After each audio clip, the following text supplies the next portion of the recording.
महत्वाची बातमी विधान परिषद निवडणुकीसाठी आता भाजपकडून यादी जाहीर झालेली आहे। पोटनिवडणुकीसाठीची यादी आहे। माधवी नाईक, संजय भेंडे, विवेक कोल्हे, प्रमोद जठार यांना उमेदवारी आता देण्यात आलेली आहे। विधान परिषद निवडणुकीसाठी भाजपकडून यादी जाहीर झालेली आहे। महत्वाची बातमी आपण पाहताय। माधवी नाईक, संजय भेंडे, विवेक कोल्हे, प्रमोद जठार यांना उमेदवारी जाहीर झालेली आहे।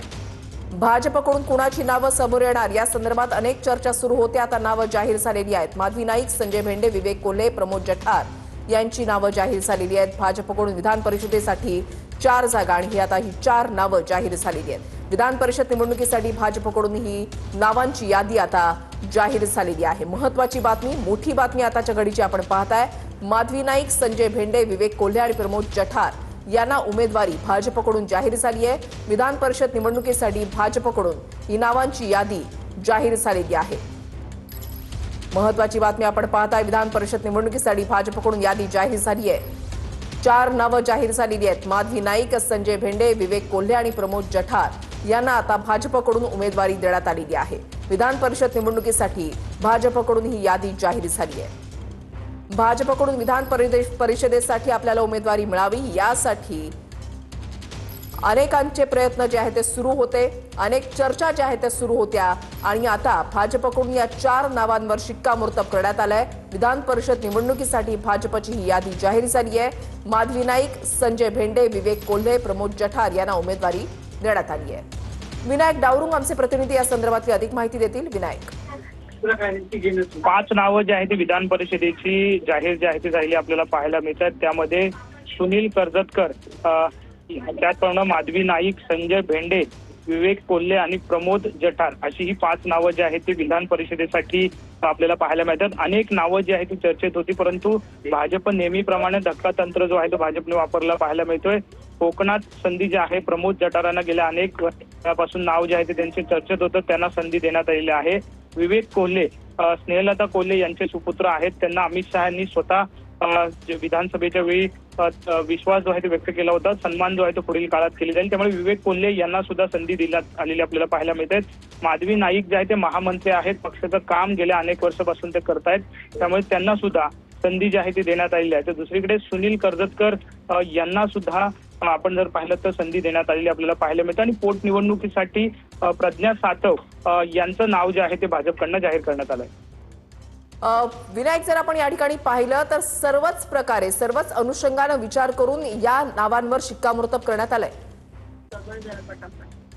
बरोबर आहे, कारण भाजपकडनं आपण जर पाहिलं तर जवळजवळ 34 नावं जी आहेत ती दिल्लीमध्ये पाठवण्यात आलेली होती, परंतु पक्षासाठी गेल्या अनेक वर्षापासून ज्यांनी काम केलेलं आहे अशा नेत्यांना किंवा अशा कार्यकर्त्यांना संधी देण्याचा प्रयत्न जो आहे तो या संपूर्ण यादीतनं केलेला आपल्याला पाहायला मिळतोय आणि त्यामुळेच ही नवीन नावं जी आहेत ती यावेळी धक्कातंत्र नेहमीच भाजप करत असतं। अनेक नावं चर्चेत असतात, अनेक दावेदारी जी आहे ती अनेक नेत्यांकडनं केली जाते, इच्छुक जे आहेत यांची संख्या अधिक असते, परंतु भाजप नेहमी समीकरण जे आहे किंवा समतोल जो आहे तो नावांचे वाटप करताना करत असतं आणि तीच नावं जी आहेत ती आता या ठिकाणी आपल्याला पाहायला मिळतात जाहीर झालेली। नक्कीच विनायक, तुम्ही असंच आपल्यासोबत राहा। विधान परिषद निवडणुकीसाठी भाजपकडून ही नावांची यादी जाहीर झाली आहे, शिक्कामोर्तब करण्यात आलेला आहे। भाजपकडून जी यादी जाहीर झाली आहे त्याच्यामध्ये जर आपण पाहिलं तर प्रमोद जठार, विवेक कोल्हे, माधवी नाईक यांच्या नावांवर शिक्कामोर्तब करण्यात आलेला आहे। संजय भेंडे यांचं नाव सुद्धा या यादीमध्ये आहे। सुनील कर्जतकर यांनाही भाजपकडून उमेदवारी देण्यात आलेली आहे। विधान परिषद निवडणुकीसाठी भाजपकडून या नावांवर शिक्कामोर्तब करण्यात आलेला आहे। महत्वाची आणि मोठी बातमी आताच्या घडीची आपण पाहताय। विधान परिषद निवडणुकीसाठी भाजपकडून यादी जाहीर झाली आहे। सुनील कर्जतकर यांनाही भाजपकडून उमेदवारी जाहीर झाली आहे। पुन्हा एकदा जाऊयात, विनायक डावरुंग आमचे प्रतिनिधी आमच्या सोबत आहेत। विनायक, अनेक नावं जी आहेत ते दिल्लीमध्ये गेलेली होती, त्या नावांवर खलबत झाल्यानंतर आता या 5 नावांवर शिक्कामोर्तब करण्यात आलेला आहे। कोणकोणत्या अनुषंगाने या नावांचा विचार करण्यात आलाय? पाहिलं तर गेल्या अनेक वर्षापासून भाजपमध्ये जे काही कार्यकर्ते काम करतात, नेते काम करतात, अशा लोकांना संधी देण्याचा प्रयत्न जो आहे तो या संपूर्ण यादीमधनं आपल्याला पाहायला मिळतो। यामध्ये एक फक्त नवीन नाव जे दिसतंय ते विवेक कोल्हे, कारण आपण जर पाहिलं तर त्यांना विधानसभेच्या वेळी स्नेहलता कोल्हे यांना विश्वास जो आहे तो पक्षश्रेष्ठींनी दिला होता की पुढील काळात सन्मान जो आहे तो केला जाईल, योग्य सन्मान। त्याच अनुषंगाने विवेक कोल्हे, स्नेहलता कोल्हे जे आहेत त्यांचा सुपुत्र आहेत त्यांना ही संधी देण्यात आली आहे। बाकी नावं जर आपण पाहिली तर ही पक्षात काम करणारे सगळे कार्यकर्ते गेल्या अनेक वर्षापासूनचे आहेत, त्यांना ही संधी जी आहे ती देण्यात आलेली आहे. प्रमोद जठार कोकणातनं एक प्रमुख नाव आहे. कोकणात आपण जर पाहिलं तर गेल्या अनेक याद्यांमध्ये त्यांचं नाव जे आहे ते चर्चेत आपल्याला पाहायला मिळत होतं. त्यांना संधी देण्यात आलेली आहे.